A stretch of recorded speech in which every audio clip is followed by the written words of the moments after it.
Este vídeo representa a la continuación la segunda parte de otro del mismo nombre, en el que hemos resuelto las dos primeras cuestiones relacionadas con el mineral de fórmula Z4 o 10 Y3 Y'3 OH8. Vamos a entrar por tanto de lleno a resolver la tercera cuestión, que es formular los posibles términos extremos de las series de solución sólida presentes. Como ya expliqué al final del vídeo anterior, nos vamos a basar para ello en la resolución a la que habíamos llegado para la segunda cuestión, que era la relación entre las distintas series de solución sólida, que la habíamos esquematizado mediante esta serie de flechitas. Digo que nos basamos en ellas porque al estar relacionada, por ejemplo, la sustitución silicio por aluminio con la sustitución ferroso por férrico, no van a ser independientes, sino que dependiendo del valor que yo alcance para el silicio, pues voy a tener también un valor relacionado para el férrico o el ferroso en este caso. Bien, entonces, entrando de lleno, podemos considerar que para la posición Z, en primer lugar, estuviera ocupada completamente por silicio. Es decir, como su nombre indica, los términos extremos son aquellas posibilidades extremas. Digamos, en el caso de un café con leche sería el café y la leche. Bueno, por tanto, iríamos al caso en el que la posición Z sería completamente silicio. Entonces vamos a hacer un cálculo de carga que va a ser importante para determinar cuál es el valor que yo puedo tener en la sustitución que está relacionada mediante el balance de carga. Si cuento las cargas que aporta el silicio, como tiene carga 4 y tengo 4, serían en total 16. El paréntesis correspondiente a la posición octaédrica me aportaría en total 2 cargas por 3 cationes, 6 cargas positivas. Si hago un balance de cargas negativas, como estas son fijas, pues me van a dar un número de cargas negativas fijas, en total 20 el oxígeno y 8 el OH, lo que representaría 28 cargas negativas. Como ya tenía 22 cargas positivas entre la posición tetraédrica y la octaédrica, para la posición Y' me van a quedar en total 6 cargas positivas. Es decir, que si el silicio va al valor 4, la posición Y' necesita ir a un valor que genere en total 6 cargas positivas. Como tengo 3 posiciones, necesito un catión de carga 2, en este caso el ferroso. Por tanto, la fórmula que respeta el balance de cargas, de acuerdo con los cálculos que hemos llevado a cabo en estos numeritos, pues sería aquella en que la posición Y' está completamente ocupada por el ferroso.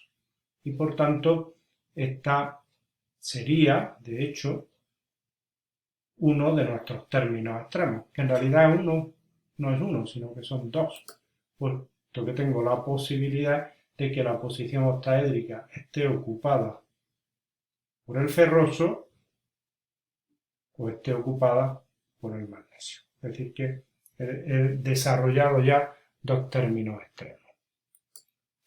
A continuación me voy a plantear el caso extremo contrario, ¿no? Es decir, hemos visto el caso del café, vamos a ver ahora el caso de la leche.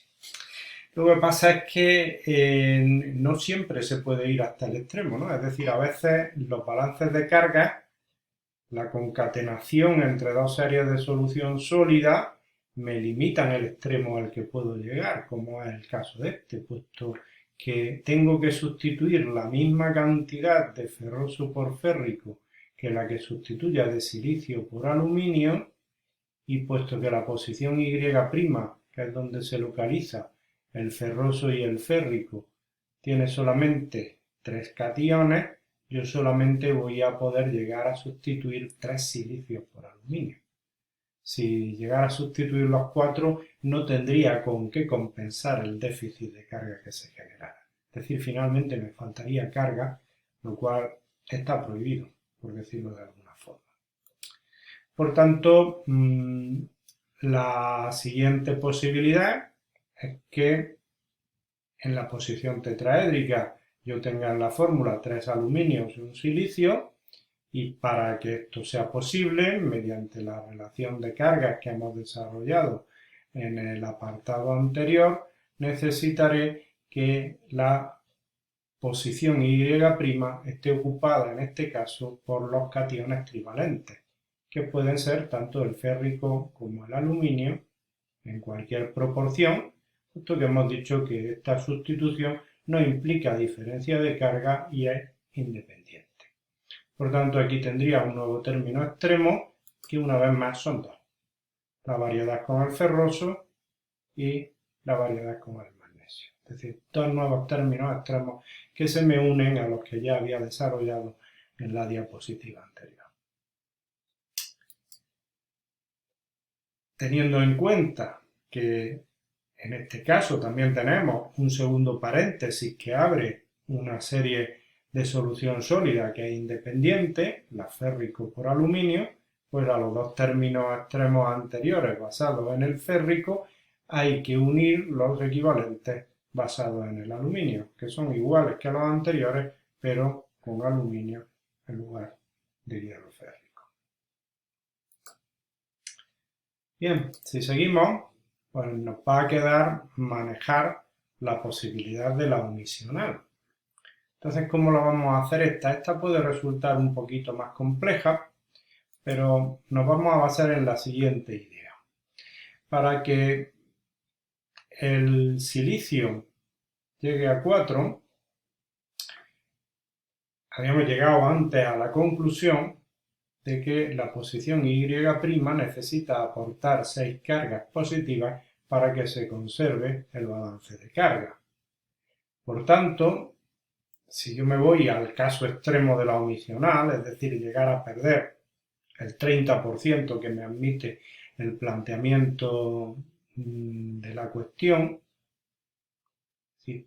Grosso modo una, y por tanto iría de Y', que es el caso teórico inicial, a Y'2, pues en ese caso necesitaría tener ocupada la posición Y' por cationes trivalentes, que me aportaran cada uno de ellos 3 cargas, que multiplicadas por las dos posiciones que tengo, me generarían un total de 6 cargas positivas. Bueno, entonces, esta sería, digamos, la fórmula para los términos extremos en los cuales la serie unisional va hasta su límite máximo, es decir, hasta la presencia de una de las 3 posiciones perdidas.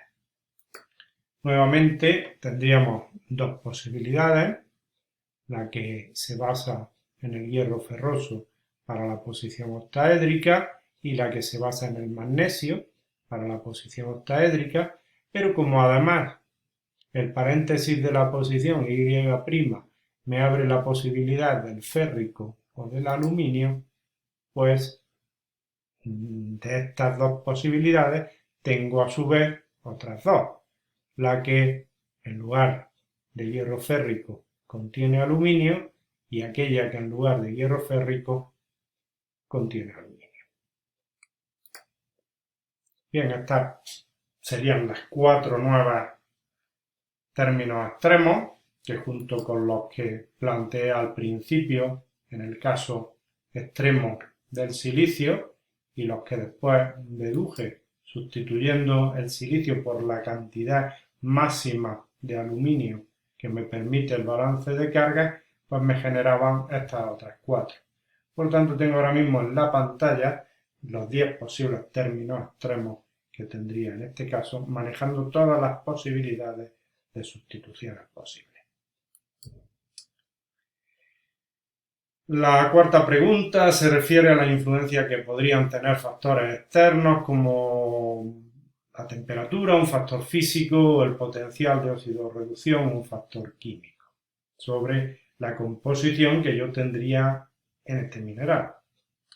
Bien, la primera, la temperatura, tiene una respuesta bastante teórica. Recuerdo esta figura en la que veíamos que si existe un hueco de miscibilidad, el planteamiento del problema no hace ninguna referencia a huecos de miscibilidad en principio, pero serían posibles. Caso de que existieran estos huecos de miscibilidad tenderían a reducirse o incluso a cerrarse con el incremento de temperatura. Ese es el efecto general de la temperatura sobre las series de solución sólida. En cuanto a la segunda parte de la cuestión, el EH, es decir, el potencial de oxidación-reducción, pues digamos que potenciales oxidantes, si el potencial de oxidorreducción va a condiciones oxidantes, las que existen, por ejemplo, en la superficie de la corteza terrestre, pues entonces tenderíamos a favorecer aquellos términos extremos que contienen hierro férrico, como son concretamente los dos que aparecen reflejados en el vídeo. Por último, la última cuestión nos pregunta que por qué medios se podría estudiar tal composición. Bueno, esta es también una pregunta bastante general, que tiene un planteamiento también bastante teórico y que también se ha comentado en el tema de teoría. Y bueno, pues cualquier propiedad física que esté influida claramente por el valor de una serie de solución sólida nos informaría sobre ella. Por ejemplo, en el caso del olivino veíamos que el término magnésico, al ser el magnesio un catión mucho más ligero, tiene una densidad menor que el término ferroso, que es un catión que tiene el doble de peso atómico. Y por tanto, claramente existe una relación lineal entre densidad y composición de la serie de solución sólida. Pues para nuestro caso concreto tenemos precisamente sustituciones hierro-magnesio que se podrían estudiar a través de la densidad y habría toda otra gama de propiedades físicas que estarían relacionadas con las otras series de solución sólida. Y con esto habríamos resuelto las cuestiones planteadas en este ejercicio número 2 de la relación de la serie de solución sólida.